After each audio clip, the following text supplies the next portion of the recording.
حضرت عبد المطلب نے رسول اللہ صلی اللہ علیہ وسلم کو سینے سے لگایا اور رونے لگے، کہنے لگے کہ بیٹا یہ تیرے ساتھ میں کیا ہو گیا کہ والد تو تیرے دنیا میں آنے سے پہلے ہی نہیں تھے، اب والدہ بھی چلی گئی۔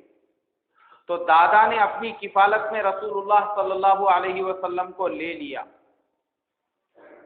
دادا بھی کتنے سال جینے والے تھے، اور 2 سال کے بعد جب رسول اللہ صلی اللہ علیہ وسلم کی عمر مبارک 8 سال کو پہنچی، دادا حضرت عبد المطلب کا بھی انتقال کا وقت قریب آ گیا۔ انہوں نے انتقال سے پہلے اپنے بیٹے حضرت ابو طالب کو بلایا، اللہ کے نبی صلی اللہ علیہ وسلم کا ہاتھ ان کے ہاتھ میں دیا اور کہا کہ بیٹا یہ تیرے بھائی عبداللہ کی امانت ہے، اس کی حفاظت کرنا۔ اور حضرت ابو طالب کو اس لیے دیا کیونکہ حضرت ابو طالب اور اللہ کے پیارے نبی صلی اللہ علیہ وسلم کے والد حضرت عبداللہ دونوں ایک ہی ماں سے تھے، دونوں سگے بھائی تھے، اس لیے ان کے حوالے کیا۔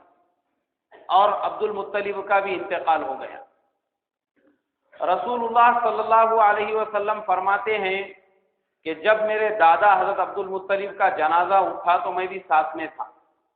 میں دھکے کھا کر کبھی ادھر جاتا کبھی ادھر جاتا، میرے سر پہ شفقت سے ہاتھ رکھنے والا